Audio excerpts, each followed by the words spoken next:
सभी guest teacher साथियों को नमस्कार। जुलाई 2025 एक तरफ बड़ी संख्या में पीएफसी के कारण गेस्ट टीचर्स रिलीव हो रहे, तो दूसरी तरफ जो टीचर्स वर्किंग हैं वे सैलरी बढ़ोतरी का वेट कर रहे हैं। तीसरी तरफ वे साथी हैं जो पहले से ही रिलीव होकर के घर बैठे हुए फिर से जॉब वापसी की राह देख रहे हैं। क्या हो रहा है, क्या चल रहा है, क्या होने वाला है, क्या होगा, सब कुछ आपको इस वीडियो में क्लियर करने का प्रयास किया है। वीडियो को पूरा देखिएगा तभी आपको क्लियर समझ में आएगा। कुछ और सवाल, डाउट, कन्फ्यूज़न रह जाता है तो उसके बाद आप कमेंट कर सकते हैं। हर साल पीएफसी आती है, हर साल सीटें कम हो रही है। परमानेंट टीचर्स पर इसका असर बहुत कम, यानी कि ना के बराबर होता है। एक स्कूल से दूसरे स्कूल में चले जाते हैं। हमारे गेस्ट टीचर साथी बड़ी संख्या में रिलीव होकर के घर बैठते जा रहे हैं। क्या होगा इनका, क्या इनकी फिर से जॉब में वापसी होगी, कब तक लिस्ट आएगी, कौन से साथियों की ज्वाइनिंग होगी, कौन से फिर से रह जाएंगे। दूसरा है सैलरी बढ़ोतरी। एक प्रपोजल हमारे व्हाट्सएप ग्रुपों में शेयर हो रहा है जिसमें सैलरी बढ़ोतरी की बात चल रही है। टीजीटी की, एनटीटी की 35,000, पीआरटी की 35,000, टीजीटी की 44,000-45,000 के करीब और पीजीटी की 47,000-48,000 के करीब एक प्रपोजल हमारे सामने व्हाट्सएप ग्रुपों में शेयर हो रहा है। क्या है इसकी सच्चाई, क्या ये रियल है, ये कब से लागू होगा, साथ में जो साथी रिलीव होकर के पहले से घर बैठे क्या उनकी जॉब वापसी होगी। सबसे पहले हम बात करेंगे पीएफसी पर। साथियों, पीएफसी में हर साल सीटें कम हो रही हैं, पता नहीं क्यों। ये इस सवाल का जवाब किसी के पास भी नहीं है। बच्चों की संख्या बढ़ रही है फिर भी सीटें कम हो रही है। अब यहाँ पर परमानेंट टीचर्स भी सरप्लस हो रहे हैं, लेकिन लगभग इस साल भी 4,500-5 हज़ार के करीब 4-4,500 हज़ार गेस्ट टीचर साथी रिलीव हो रहे हैं। पहले 5,000 के करीब हो रहे थे, थोड़ा संशोधन किया गया तो ये थोड़ा सा सीटें बढ़ गई और अभी 4-4,500 हज़ार के करीब गेस्ट टीचर्स, मतलब सीटें कम हो गई तो डेफिनेटली गेस्ट टीचर्स पर ही इसका असर पड़ेगा। तो सीटें किसकी सीट पक्की है, कौन वापसी होगी किसकी और कौन रह जाएगा। दो तरह के गेस्ट टीचर रिलीव हो रहे हैं। पहले वो अभी फ्रेशर भी लगे थे, आपने देखा होगा साइंस और मैथ के फ्रेशर भी हैं। एक स्कूल से मान लीजिए 5 टीचर्स रिलीव हो रहे हैं। 2 टीचर्स के डेज कम थे, बहुत ज़्यादा कम थे, लेकिन 3 के ज़्यादा थे। अब क्योंकि 5 सीटें कम हो रही है तो 5 को रिलीव होना पड़ेगा। 5 रिलीव हो गए। ऐसे दूसरे, तीसरे, चौथे और लगभग सभी स्कूलों में रिलीव हो रहे हैं। अब होगा क्या इसमें, ये कि कई सारे स्कूलों में परमानेंट टीचर्स भी हिट हो रहे हैं पीएफसी के कारण। अब इनकी सरप्लस की लिस्ट आएगी। सरप्लस की लिस्ट आएगी तो इनसे ऑप्शन मांगे जा रहे हैं कि आप किस स्कूल में जाना चाह रहे हैं। मान लीजिए आपके स्कूल में कोई पीएफसी नहीं लगी, आप सेफ थे, लेकिन जो पीएफसी से सरप्लस हुआ परमानेंट टीचर्स वो आपकी जगह आ सकता है। तो ऐसे में चाहे आपकी स्कूल की सीट कम हुई है या नहीं हुई है, आपको कोई भी परमानेंट टीचर्स रिप्लेस कर सकता है, तो आप भी रिलीव हो सकते हैं। ये आप अभी से समझ जाइए। अचानक से आपकी जगह कोई आएगा तो आपको लगेगा यार मैं तो सेफ था लेकिन मुझे भी हटना पड़ेगा। ये चीज़ क्लियर हो गई। अब एक लहर आएगी, सब जो हट गए फिर से सरप्लस की लिस्ट आएगी, फिर से हट जाएंगे। अब ये देखा जाएगा कि किस स्कूल से कितने टीचर्स हट गए, सब्जेक्ट का देखा जाएगा।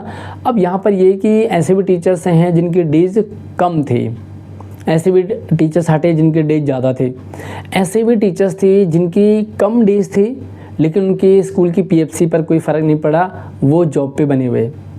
अब क्या होगा, जिनके ज़्यादा वर्किंग डेज हैं वो उन कम वर्किंग डेज वालों को रिप्लेस करेंगे। लिस्ट आएगी, टेबल 1, टेबल ए, टेबल बी। टेबल ए में ज्वाइन वाले टीचर्स के नाम होंगे, टेबल बी में रिलीव होने वालों के नाम होंगे। फिर से कई सारे हमारे लीफों को कोसेंगे। एक सिस्टम है तो लीफों के कारण वो हटेंगे, कुछ लगेंगे। तो आप ये समझिए कि अगर आपके ये डेज बहुत ज़्यादा कम है, 1000 से कम है, हालांकि हर सब्जेक्ट में अलग अलग है, तो अगर आपके डेज कम हैं तो आप वर्किंग हैं, अभी भी पीएफसी से हटे नहीं, फिर भी आपके हटने के चांस बने हुए हैं क्योंकि जो दूसरे स्कूल से हटे वो आपको रिप्लेस करेंगे। पहले तो आपको सरप्लस के परमानेंट टीचर्स रिप्लेस करेंगे, दूसरा आपको वो टीचर्स रिप्लेस करेंगे जो गेस्ट टीचर ही हैं और उनकी ज़्यादा वर्किंग डेज है। तो ये सिलसिला चलेगा। अभी ट्रांसफ़र की भी आएगी लिस्ट। ट्रांसफ़र से हटेंगे, उसके बाद प्रमोशन से आएंगे, तो बहुत बड़ा भूचाल आने वाला है। हालांकि कहते हैं कि बकरी की माँ कब तक खैर मनाएगी। तो ये तो रही बात सरप्लस और पीएफसी के कारण हटने की। कई सारे साथी वापस आएंगे और कई सारे साथी घर बैठ जाएंगे।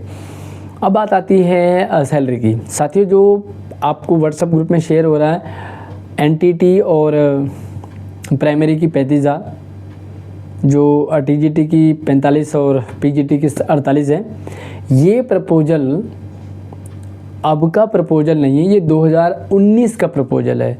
आपको ध्यान आ रहा होगा, एक बार पहले भी सैलरी बढ़ रही थी, बड़ी हवाएं चल रही थी, सैलरी बढ़ रही, सैलरी बढ़ रही, सैलरी बढ़ रही। तो ये प्रपोजल 2019 का वही प्रपोजल है जो सैलरी बढ़ रही थी। बढ़ते बढ़ते वो सैलरी रुक गई और वो फाइल फिर से इधर उधर चक्कर काटती रही दफ्तरों के, यहाँ से वहाँ, वहाँ से वहाँ, और वही फ़िलहाल ठंडे बस्ते में चली गई थी। उसी प्रपोजल को सर्कुलेट किया जा रहा है। तो आप ये ना समझे, क्योंकि उसके अकॉर्डिंग तो 8 साल बाद अगर आपकी 10,000, 5,000, 7,000, 1000 बढ़ रही है तो ये कोई बहुत बड़ी बात नहीं है। तो ये 2019 का प्रपोजल है। अभी ये सैलरी मिलेगी आपको, ऐसा नहीं है। इसके अकॉर्डिंग टीजीटी को 45 मिल रही थी।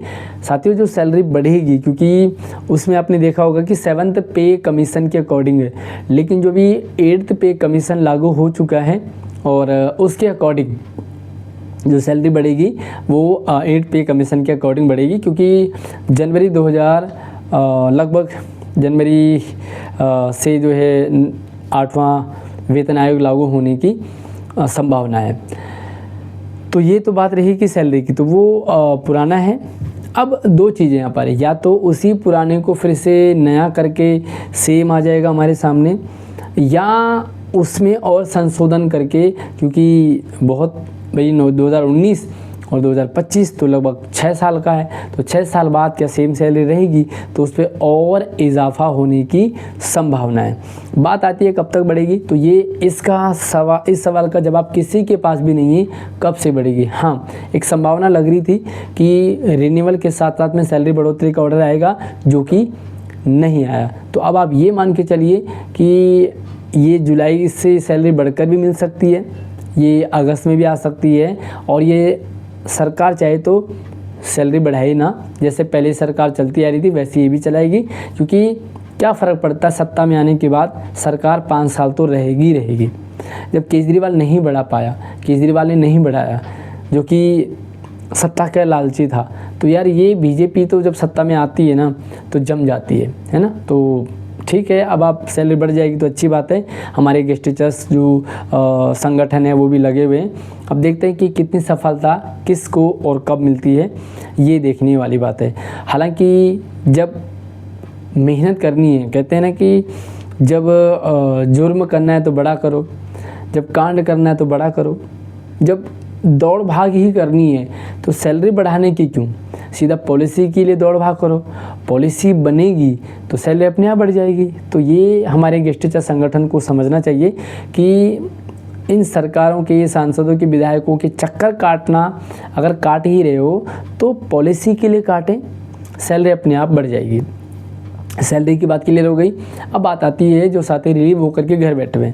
साथियों, हर साल पीएफसी में सीटें कम हो रही है और आप लिफो चिल्ला रहे हो।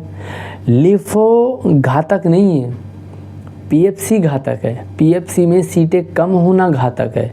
27,000 हुआ करते थे और आज 16,000 हो गए हैं, और 4-5 हज़ार और कम हो जाएंगे तो 10, 11, 12 हज़ार हो जाएंगे। ऐसे करते करते ख़त्म हो जाएंगे। आवाज़ उठानी है पीएफसी को सही तरीके से लागू करने के लिए, आवाज़ उठानी है नई शिक्षा नीति के अकॉर्डिंग छात्र शिक्षक अनुपात के लिए, ताकि सभी साथी जो रिलीव होकर के घर बैठे हुए उनकी जॉब वापसी होगी।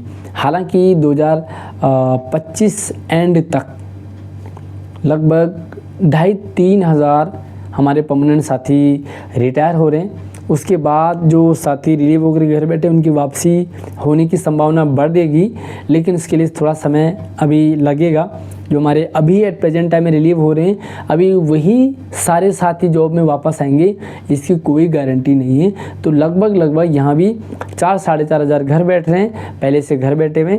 तो जब ये वाले घर बैठ रहे हैं तो पहले से घर बैठे वालों की हम क्या उम्मीद लगाएं। लेकिन उम्मीदों पे दुनिया टिकी हुई है। हमारे परमानेंट साथी रिटायर होंगे तो जो रिलीव हुए वो वापसी होंगी उनकी। ये भी डिपेंड करता है इंडिविजुअल सब्जेक्ट पे। किसी सब्जेक्ट में तो 0 वर्किंग डेज़ पे भी लगाए जा रहे हैं, किसी सब्जेक्ट में 500 वर्किंग डेज़ में रिलीव हो रहे हैं और किसी में 1000-1200 भी है। भाई हिंदी की बात करें, संस्कृत की बात करें तो इसमें बहुत ज़्यादा मतलब डेज चल रहे हैं, 1100-1200 चल रहे हैं, है ना। वही अगर मैथ की बात करें, साइंस की बात करें तो यहाँ पे 0 वर्किंग डेज भी है। अगर इंग्लिश की बात करें तो यहाँ पर 100-150 वर्किंग डेज तक जो है वो लग रहे हैं, उससे ज़्यादा लग रहे हैं। तो ये सब्जेक्ट का इंडिविजुअल डिफरेंस है। बाकी सैलरी बढ़ोतरी जल्दी हमें खबर मिल सकती है, बट मैं ये नहीं कहूँगा कब मिलेगी, क्योंकि सैलरी कब बढ़ेगी या कोई भी काम कब होगा बीजेपी में ये कहना मुश्किल है। क्योंकि स्वयं बीजेपी में जितने विधायक हैं, जितने सांसद हैं, उनको भी सबको सारी बातें पता नहीं होती है। इवन जो है बीजेपी बड़ी पार्टी है तो वहाँ क्या इनका चल रहा है ये कई बार तो जो मिनिस्टर है ना उन तक भी पूरी बात नहीं पहुँच पाती। फिर विधायकों की बात तो बहुत दूर की है। और फिर हमारे गेस्ट टीचर जो लीडर जा रहे हैं वो ये कह दे कि इतनी तारीख से बढ़ रही है, ऐसी बढ़ रही है, तो ये सिर्फ हवाबाजी होगी। पक्की जानकारी किसी को भी नहीं है। हाँ, प्रयास करते रहिए, प्रयास करना हमारा काम है, लगातार प्रयास कीजिए। संभव है कि सैलरी 50 के पार ही होगी, ऐसी मुझे उम्मीद लग रही है, क्योंकि 8th पे कमीशन के अकॉर्डिंग सैलरी हमारी बनेगी। बाकी जो 45,000 के करीब टीजीटी की दिखा रहा है वो 2019 का प्रपोजल है। आई होप आपको सब कुछ क्लियर हो गया होगा। बाकी कुछ और डाउट कन्फ्यूजन रह जाता है तो मेरा WhatsApp number, Instagram ID video की डिस्क्रिप्शन में डाला है। आप मुझसे व्हाट्सअप और इंस्टाग्राम से भी संपर्क कर सकते हैं। चैनल को सब्सक्राइब कीजिएगा, पसंद आए तो लाइक भी करना, और जो भी डाउट सवाल कन्फ्यूजन है उसे आप कमेंट कर सकते हैं। अगली वीडियो में नई अपडेट के साथ मिलते हैं, तब तक आप अपना ख्याल रखिए। धन्यवाद।